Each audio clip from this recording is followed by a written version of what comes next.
Yep. I'm gonna get it right now.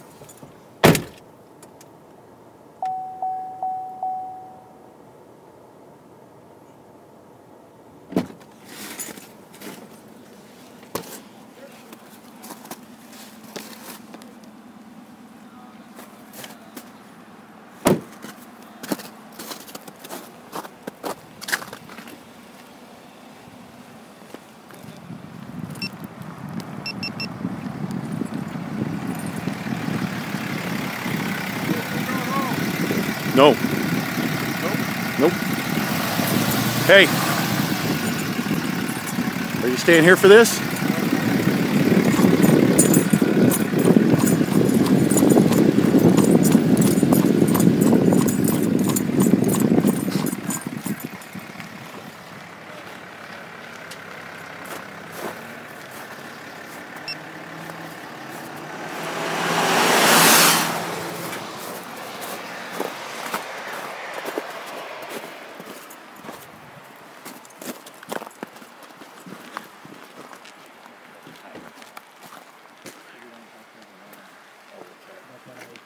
Hey guys, how are you? Copy. I'm just recording. He may be down there. Burns or somewhere else? Yeah, I'm not sure. Marine. Right here? Yep. Well, once a Marine, always a Marine, That's right? right. You called them up. How you doing? Yeah. Hey, how you doing? How you doing? Good morning. Lex, how you doing? Hey, Les. Armed militants. Him. Armed militants. Let me write that down. How many T's in You there? see him?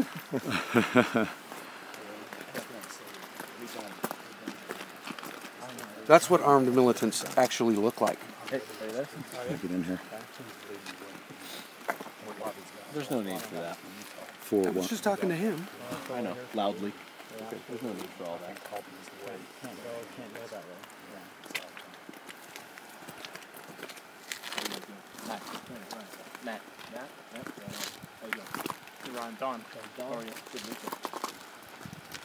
you. Staying warm? Alright. You know how it is. You've been on opposite day, so you gotta do your best to stay warm. Worst thing is the damn ice, but the yak tracks do help. So. Yep. That's been helpful, for sure. The when we came in here, it was 19 below. That night got 19. That was cold. Now it's 19 below. Is that the coldest night so far? Yeah. Yeah, pretty much. The wind was tough the other night. Yeah, the wind was. About lost all these tents.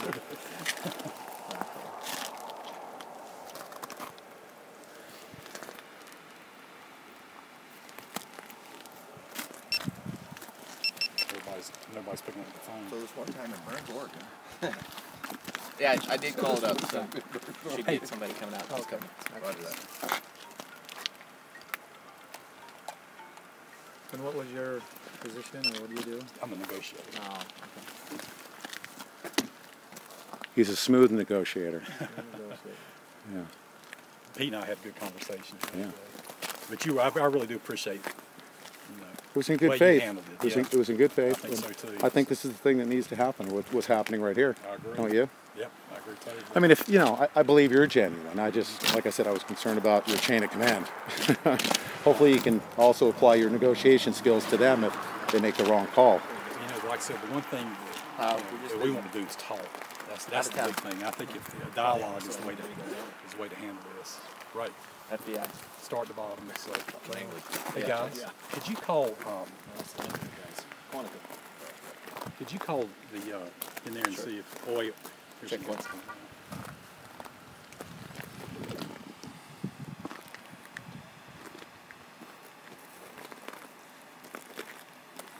Roger. Yeah, they're coming up.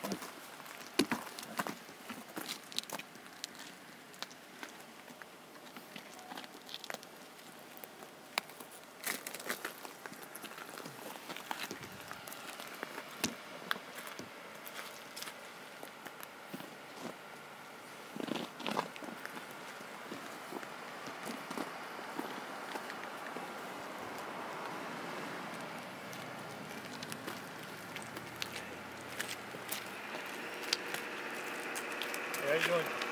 Okay. And that's what they're looking for. So, someone reached out. Okay. And he came up here to visit with that person. Okay. And and that's what they're here for. So if you can, Hey, nice how to you meet you. doing? Pleasure, Nice to sir. meet you. Pleasure. West side's Oregon. I'm Mac. How you doing? Mac, you have a card? I do not. No, I. Mac, who are you with? No, I'm with the FBI. You're with the FBI? Yep. Okay. Part of his chain of command? Yep. Higher I'm up? working with him. You're working with him? Yep. So just a lateral. Yep. Okay. Good. Pleasure to meet you. Nice meeting you. I already met him. Met him? He's a Marine. Yeah, I met him I had a protest out here in front Okay. of, yeah. It went great. Well, good. As long as Good, everybody's, great everybody's dialogue. communicating and talking, that's the main thing we've been talking about. Exactly why this is. And getting the people at the right levels. Yes, sir. 330. Oh, hold on a second. We don't want that on recording. Hold on. Hold on. Let me know when he's finished. You done with the number? The telephone number, I don't want it to go out. Oh, he's doing it again. Oh, he is? Okay. We're live streaming.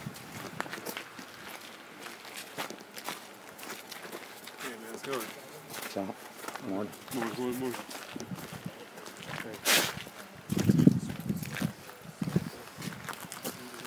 Let them exchange telephone numbers. I'll call you. Always say it's not raining, it's slush today. It was all right, but that was the other day. It was raining and slushing. Yeah. That's no fun. Chris, this is Greg. This I like. I'm here with Ammon. Did you reach out to him already? He's come here at Burns Airport, and that's, he wanted to talk to you. I'm gonna give you the phone. You want this documented? Sure. Okay. Chris? Yeah. Are you not out here then? Right.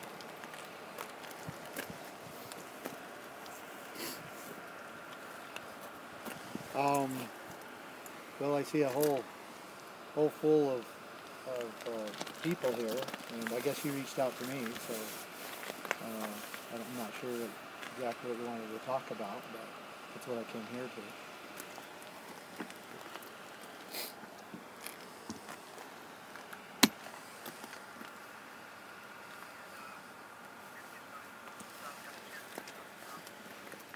And do what? Just wanted to take And getting, a lot of these land transactions figured out. We've been working on the records to get these lands back in the right hands so that the people can start living. And that's basically what we've been doing. We've been helping the ranchers local here, and there's a few of them that the refuge was about ready to take their homes and their ranches, so we've been trying to get them on their feet and help them out. And the refuge in itself was in pretty bad shape, so we've been doing a lot of maintenance on the refuge and getting that back up to shape and trying to get it control with all the rodents and everything. So we've been busy, and the people have been feeding us well and supplying us well, and yeah, it's been good. there's been a lot of work out there. Yeah, yep, there has been. What kind of product was you working on at the refuge? What kind of repairs? Oh, the shop, maintenance, cleanup mostly, but then there was some fire hazards in the firehouse, believe it or not, and so we've got one of the guys out there he was a fire inspector for most of his career, and so we've identified some of those things and are getting those cleaned up and getting some of the explosives and different things out of the way. And we promise you we won't use them for any reason.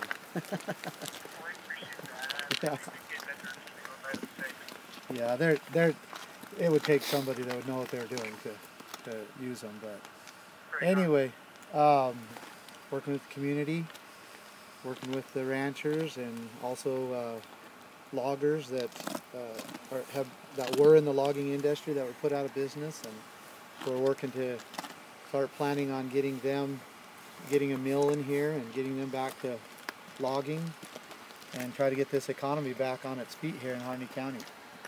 You're having a lot of leads up here in County. Too, and we've been able to share with why we're here, and they've started to get, we've seen hope in them that maybe they can have a chance to get some of these things straightened out so that they can begin to benefit from the land and resources again, rather than being restricted to the point that they, you know, they can't, their families have to move away just to make a living. Like, what's been the feedback from the people that you talk to? What are they, you know, what are some of the things they've said? Well, there's been story after story about how, you know, the refuge has taken land and ranches. But then I would say the next most prominent story that we've heard is how the fires have been so destructive to them, and how it appears that the Bureau of Land Management is only there to make money on the fires. They're not there to put the fires out. And you know, they've lost cattle and ranches and feed and you name it. And so they seem pretty, you know, upset by the way the fire management has been going on. And I don't know if you know, there's a local volunteer fire group, and they have a track record of keeping it down to, I think, the fire's down to, you know, less than 1,000 acres when they're on it. But when the Bureau of Land Management firefighters are on it, it goes to hundreds of thousands of acres. And they, you know, as you know, they get paid high wages to fight fires, and they have no reason to put the fires out. It's actually means just less income to them, and so it's really destructive to the ranchers.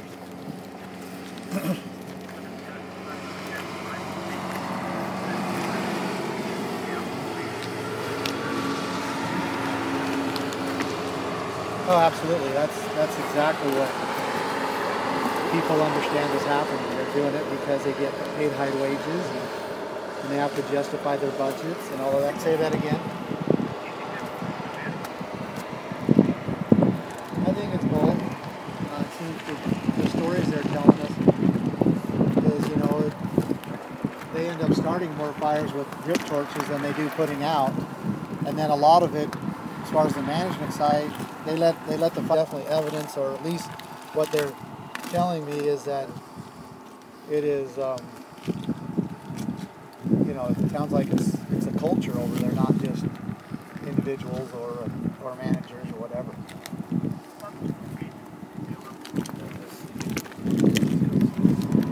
Well, I know that there's, you know, I've heard stories of, you know, them having some good range cons and good managers that seem to work pretty good, and then also the horror stories about the bad ones. So it just depends on who they get. But you know, that's part of the problem. The problem is they shouldn't have any of them. They should be able to manage those lands as a free people, and government should be assisting in them using it, not restricting them.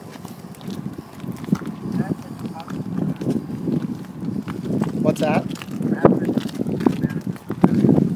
Oh yeah, just like, you know, I'm sure, like all things, you're gonna find that there's, you know, good and bad in all situations.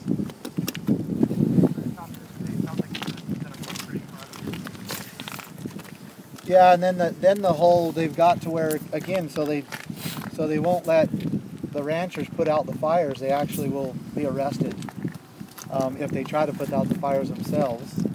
Who? Well, most of them haven't dared to. They're afraid of prosecution and getting put in prison.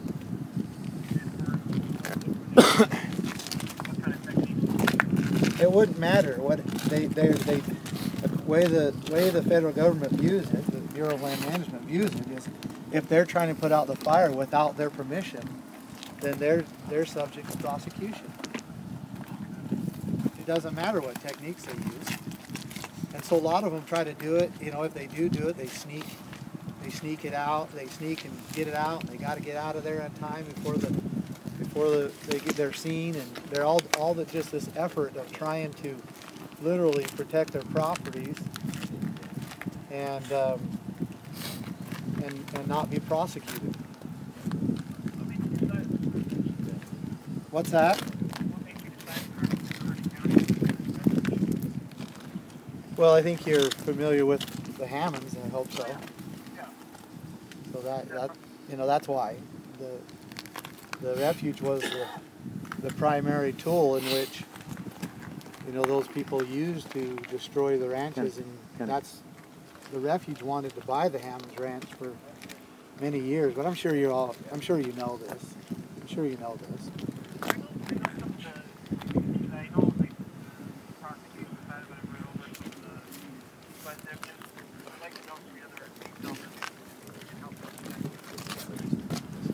Well, they tried to offer their ranch, and just so you know, that the refuge has taken over 100 ranches. Yeah, it's 187,000 acres. It's 50 miles long and 40 miles wide. The rancher's in duress, and then offering them, you know, money to buy it. To give you an example of that, like the Silvies floodplains, they diverted the water down into the Silvies, and then there was some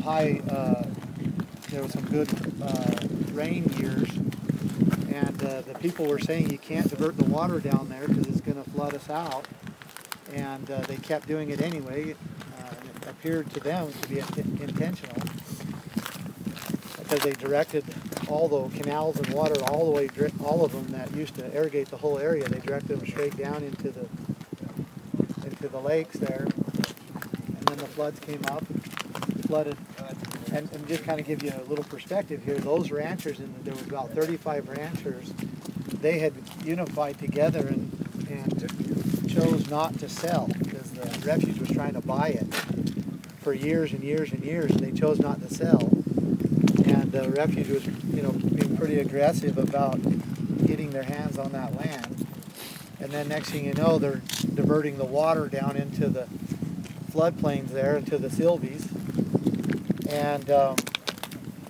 And they flooded that whole area. The refuge went in there and offered them, after they're ruined and the ranches are valueless, they went in and offered them, you know, pennies on the dime for their ranches, and they were so in duress that most of them sold. And then the water went down, and now the refuge has 32 beautiful ranches. And that's how they've added to this refuge, and how they have, you know, and they're doing it right now to another family, where they're almost to the point of a breaking point. And that's some of the people that we're trying to help, and, you know, help them get on their feet.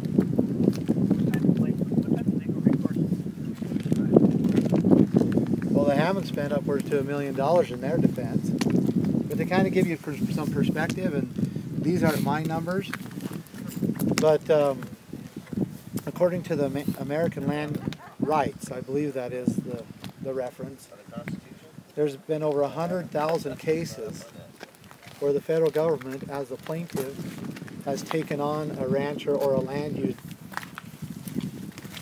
And so, you know, the people do not have faith that there is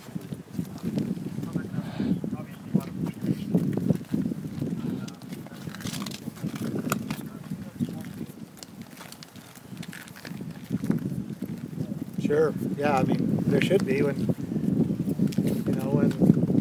the federal government comes in unconstitutionally, the people never give them authority. They come in and they begin to, you know, acquire and take, and through adverse possession, through condemning land, they begin to take these ranches, these private ranches, and they begin to take them as their own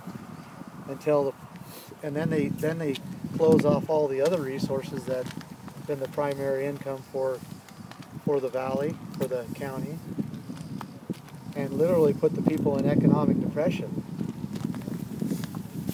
I mean, Harney County at one time was the wealthiest county in the state, and now it's the poorest county in the state, and it's directly connected to when the federal government began to take these ranches and restrict them, and also shut down all the logging, along with a whole slew of other things.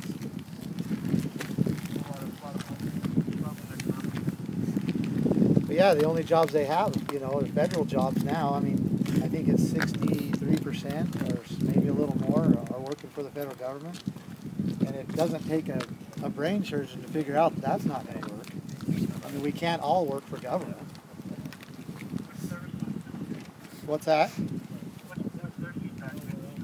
Whose feedback? You know, they took all the loggers and the ones that wanted to stay bad enough in Harnett County, they made them BLM firefighters just so that they could pay their house payment and put food on the table. So a lot of them see it. You know, I'm sure there's those that don't.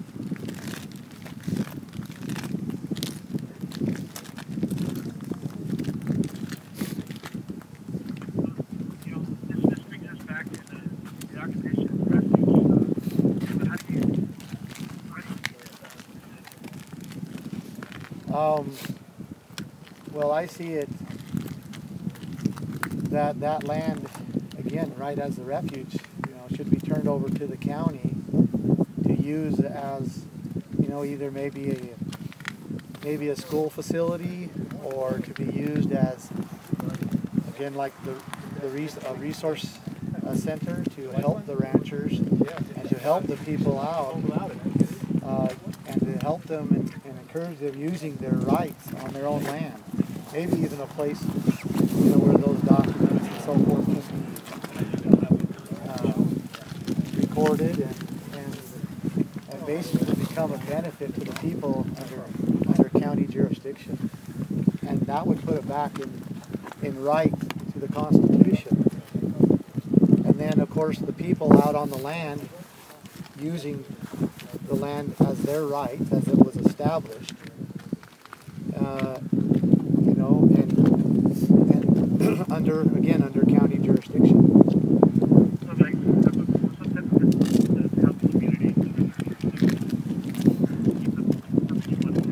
Well, it's not my idea or anybody's idea but our founding fathers. I mean, we're just asking for it to get back in the people's hands and for the federal government to get back into their cage so that what has happened to the Hammonds does not keep happening over and over again. I mean, the federal government has grossly overstepped its bounds. You know, it appears that it considers its people as a nuisance almost. And I'm not talking all the agencies. When I go down to the post office, they treat us pretty nice and they're pretty good service. But guess what? That post office is constitutional. The people give the postal service authority to function. And it's interesting that here we have all these federal buildings that they've evacuated that are unconstitutional. And then right in the middle of town, where we go almost every day to get mail, and they're very friendly, is a post office, which is a federal facility, but they haven't evacuated it. And it certainly seems that the federal government understands the Constitution too. And all we're asking, there is no threat to a constitutional action of the federal government. We believe that the federal government's role is to protect the world, or protect the United States, the states, from the outside world. And we are greatly appreciative of that, and we want to support the federal government in that. But what we cannot have is them coming down into the states without authorization from the people and stealing their land and resources. I'm glad that it's a pretty the last thing we're not going to escalate nothing. We're there to work. I mean, you guys as the FBI or, you know, the Sheriff's Department, which I do have some questions about, I mean, you guys would be the only one to escalate this. And, you know, that's why I'm here. I'm here to, you know, show my face and to shake your hand and to make sure you know that I'm a real person and that myself and those that are with me are not a threat, that we are here for the right reasons, and that we have a situation here that needs to be resolved, and that we're not going to ignore that situation, you know, and we're not going to yield in trying to solve it, but we're also not going to use violence. That's never been our style, and that's not what we're here to do. No, I appreciate the interaction. I appreciate the fact that you have been courteous for talking, and that means a lot to us on our end. We're committed to solving this case. We want this to be. Well, Mike, I have some other questions, and that, again, based on the Constitution, are you guys here under the authority of the sheriff? We're here to safeguard the community. That's why we're here. So, but you do not have the people's authority to be here. You do not have constitutional rights to be setting up a facility of what appears to be law enforcement and tactical efforts here in this airport, because as you may or may not know, and I encourage you to find out, the sheriff is the one who has the policing power in this area. You need to go get that before you continue on, because I don't think the American people are going to be very happy about that.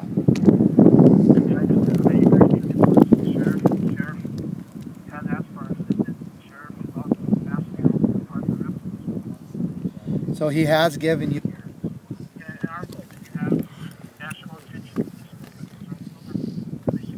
Plan is being put in place because the people are well on their way to claiming back their lands and resources, and the last thing that we want to do is to leave the refuge and disrupt that. And also, because you know and I know both, what's going to happen is those individuals have been doing this to the people, intentionally or unintentionally. I'm not wanting to demonize them, but those people will go right back into the refuge facilities, the headquarters. They'll go right back into the BLM offices. They'll go right back into the U.S. Forest Service offices, and they will put the change right back on the people. And that is exactly what will happen. And you know that, and I know that, and all of us know that. So we will leave there if those buildings are turned over to the proper authority, to the jurisdiction, and never used again by the federal government to control land and resources unconstitutionally in this county. I don't know. We could put more thought to that. Slowly over time. You know, but one thing that we are sure that we cannot do is just leave so the chains can be placed right back on these people, and they end up right back in the situation that they're in. That I can assure you will not happen.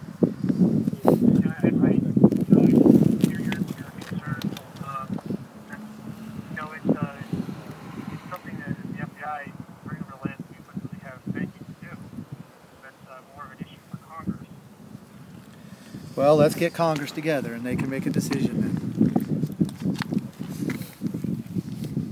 You know, what would besides people looking for a plan of action, what else?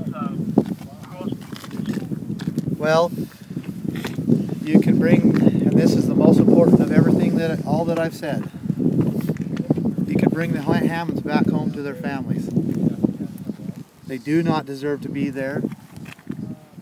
The federal government abused the Constitution, or abused the system, even their own system, in order to put them there. And that is pretty much a consensus. I mean, you can bet the American people across this country know that what happened to the Hammonds was unjust.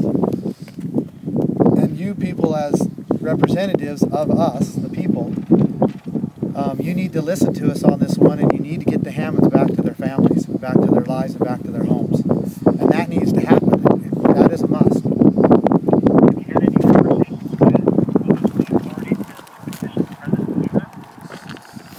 To petition the president to do that, the president didn't put them there. And the president is not going to take them out. The judicial system, the U.S. Attorney's offices, they put them there. And they need to work their magic like they do in so many other cases against the people. They need to work their magic in this one. You and I both know the president is not going to get him out. I can't say that, but I don't know. That's something for another, for someone else to answer how that works. It's a legal question. It always is. There's outside of my area of expertise. Somebody should do something.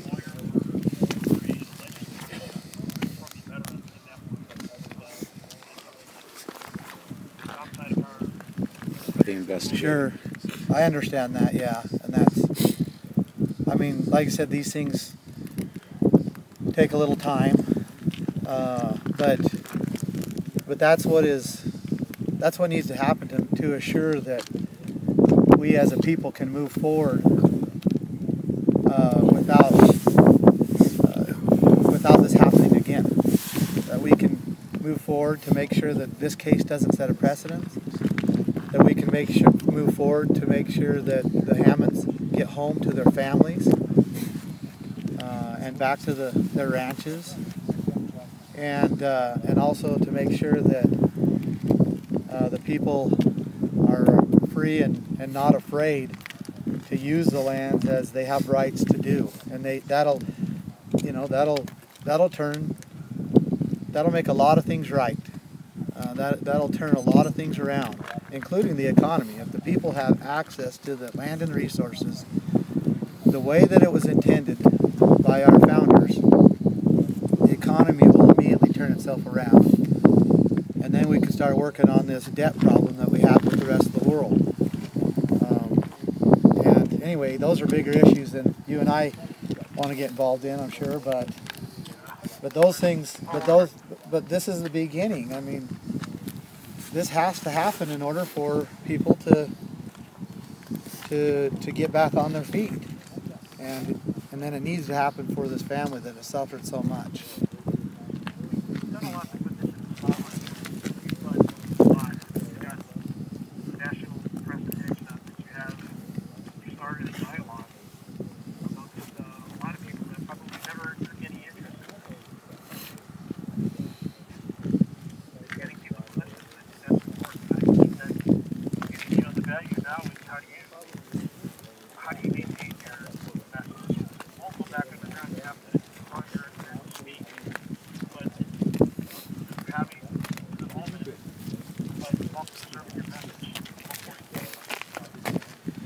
Well, but I didn't, the time for like talking, you know, and the time for complaining and, you know, just stomping our feet is over. It's time to make this right, and it happens on the people's level, not on Congress's level. It happens on the people's level.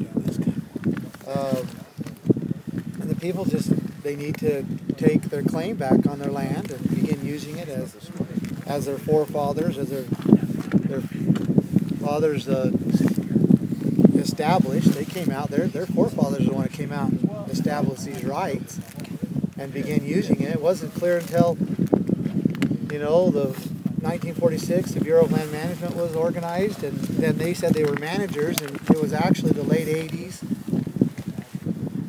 early 90s when they started actually saying that now it's ours rather than the ranchers. And you got to understand that people are going to at some point have to push back and say, you know, look, we can't do this anymore. You can't keep taking and taking and taking because of what it's doing to us. And this is a peaceful way that we get these things right, but until we have that well on our way, and we're talking practically in the people's hands, then there's really no need for us to leave the refuge.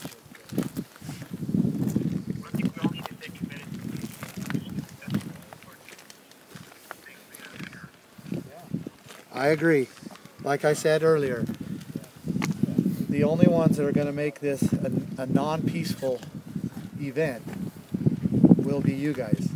Will be the FBI or some other law enforcement, because we we are here peacefully, and we're here to get a job done. We're here for the people of Harney County, and we're specifically here for the Hammonds, and that's what we're doing. We're also here for the people of Harney County. You get to go back and peace, and you get to go home, and we get to go home too. I think probably Harney County's ready for. Yeah, I went to those meetings and went to, you know, the sentiment of the community certainly has changed, and it's swayed towards us. Because I think they see a little hope here that maybe we can get some things done, and that's you know, we're actively doing that. So.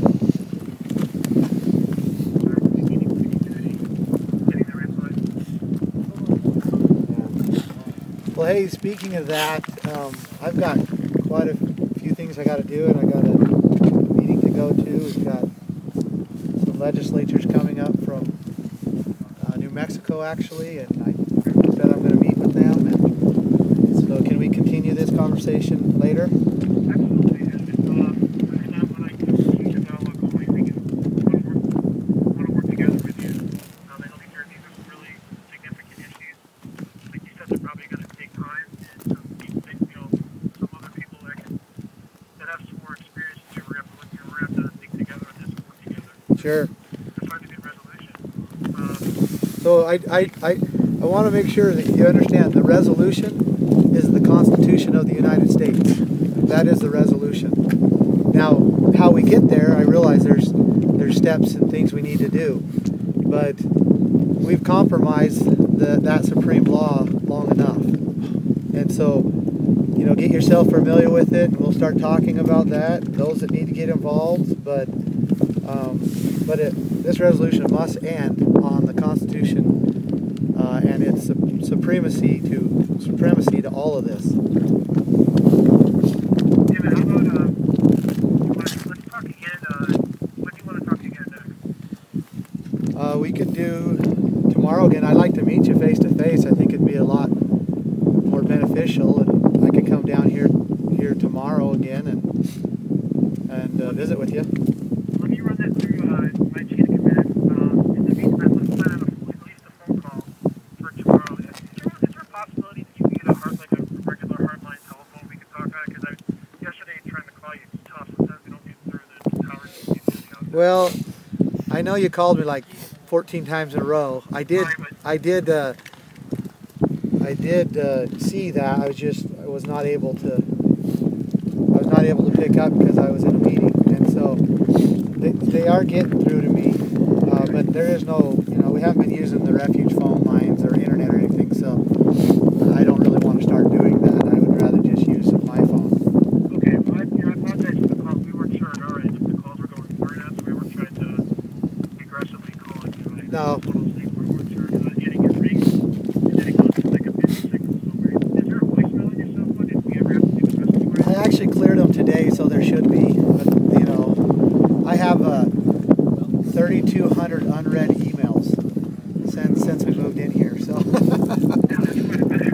my voicemails have gone crazy too, obviously. So, but anyway, do you want to do 11 tomorrow again? That sounds great. Let's just run into the hardline if you feel more comfortable about it. It makes it, you know, I don't want to hold up your phone here, you know, so let's keep calling you nonstop. So I'll keep that in mind, or maybe if you get a second, if you keep calling a couple times in a row, if you can't talk, maybe just do real quick, just like you did yesterday, Christmas. Yeah, I'll do that. I'll stop, set up another time. Okay, I'll definitely do that, and we'll talk tomorrow. Thank you. And if you can get here, I'd appreciate it, because I'll come down at 11 here, and whether you're going to be here or not, and we'll talk. But if you could be here, it'd be great. I'd like to see you face to face. Okay. All right, Chris. Let's plan for the phone call. I appreciate the fact that you want to be face to face. I think it's important, but that's not a decision for me to make right now. No, I understand. And I understand. It's not, you know, I think it's, I understand where you're coming from. It doesn't bring it up. Sure. Okay. Hey, I have one more question for you. Kind of, are you LDS? I am not. Okay. Dang, I lost the bet.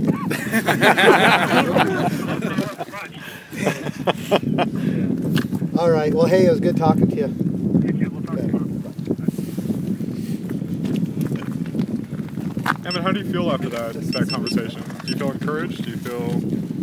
I feel about the same. I mean, I wouldn't say I'm surprised or whatever, but you know, I think it's the civil thing to do is to talk, of course. I just want to make sure that, you know, the last thing I'm going to do is compromise the people of Harney County's rights away. That's right. I mean, that's not mine to give away. That's not mine to do, and it's not mine to compromise the Constitution, you know, and it's not theirs to either. It's our duty to do what good we can with the situation to get the people's rights back to them, and that's why we've been here from the beginning. That's what we're here for. Hammond, during the conversation, did you suggest to him that, or encourage the FBI to investigate prosecutorial misconduct by the U.S. Attorney? I actually did not use those terms, but that was part of what I guess, insinuated. I hope I made that clear, that there is abuses there.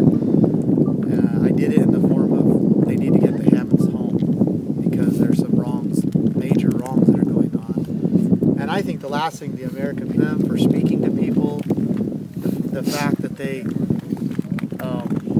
took their property from them without paying for it, the fact that they withheld evidence, and that the Hammonds they were sentenced once, they went in prison, fulfilled that sentence, then came out, went back to their homes and their lives, and then nearly 2 years later, they're re-sentenced, and now they're going back to prison again for the remainder of 5 years. I mean, that's clearly the epitome of double jeopardy. And then you have the cruel and unusual punishment, where even if the Hammonds were did for the second time, they've been fined $400,000. That Dwight had to drive a truck for 14 to 15 hours a day to pay for that $400,000 so that they didn't take his ranch when he went into prison. And then they spent upwards to $1 million in their legal defense. They made them sign a first right of refusal over so that when they did finally break, they had to sell it to the Bureau of Land Management. And then they placed restrictions on them where they cannot do any transaction larger than $500 without permission from the U.S. government. I mean, what's going on here? We can't be okay with that. We can't. If the BLM reinstated hypothetically Hammonds grazing, leasing rights, would that be something that would help bring this to a close? No, absolutely not. Because the BLM does not have authority to be here. These lands is that it is a territory, not a state. Capital T territory. They say that this is a U.S. territory, that it does not belong to the state of Oregon or the people. And that is to do anything. Can you show me in the Constitution where they have the authority? No, there's nowhere in there. There is a place in there that gives the federal government authority to administer lands, but it's threefold. They have to get consent, so the federal government has to go to the state legislatures, and the state legislatures have to vote on it and give them permission. And then the federal government would have to purchase it from the rightful owner, and then they can only use it for the erection of forts, magazines, arsenals, dockyards, and other needful buildings. So they can only use it for specific purposes for national defense, international trade, and a few other small things such as post offices. That's why the post office is a constitutional building, and that's what it's there for. And so this vast amount of holdings is not constitutional, and we're not the ones breaking the law. Can you talk a little bit about your thinking about coming here to speak with the FBI? It sounds like you've been in contact with this particular negotiator yesterday and in the past, so why come here? Well, just yesterday. He called me yesterday. That was the first day, because they opened up communication, and our policy from the very beginning and the way that we live our lives is sunlight is the best disinfectant. So I wanted to meet him face to face. I did think he was here, and I was wrong about that, and so I was hoping to be able to have that conversation two individuals that I guess in some way are representing groups that, you know, want to hopefully make something happen for the benefit of the people. Where is he? So, I'm not sure. I don't know that it matters. Bend, I think he said he was in Bend. I think he said he was in Bend. I mean, you made a joke about a bet about the LDS. For my readers, can you explain, who may not understand? I kind of don't get it. Well, I maybe shouldn't have made that, because this guy's LDS, and we love our faith. We have. Why did you think that they would say they would have an LDS negotiator? Well, because that's just usually how they do it. What do you mean? Well, I mean, they get people that are understand, Like-minded, and I mean, the FBI, they're smart people. They're not they're not dummies. They want to get along. So on the way here, I made a little bet here that said I'll bet you the negotiator is LDS, and I was wrong actually. I was right. But he is. So. Okay. Well, I'm a convert, so we all won on this one. But, all right, ready to Victor? Anyway, yeah, we better go. We especially want Thanks for your time. We appreciate it. we especially want the Luciferians quarantined. I don't know what that is. You don't know what Luciferianism is? Maybe you're operating on their behalf without knowing? Who are you with? I'm sure he would have guessed it.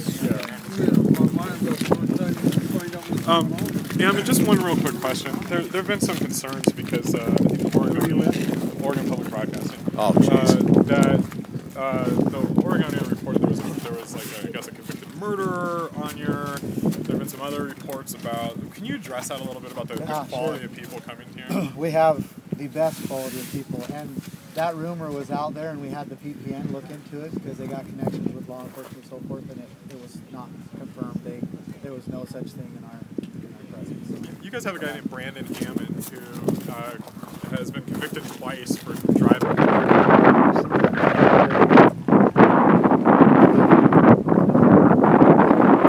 Their homes, but most of them are cycling in and out. So, right. You know, that's the grand jury.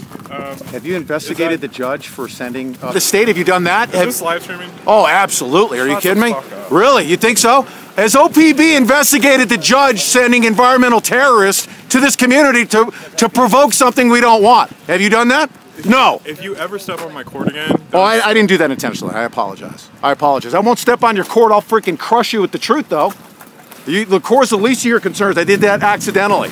Have you investigated the judge for judicial ethical violations? Have you done that? Have you even begun to do that?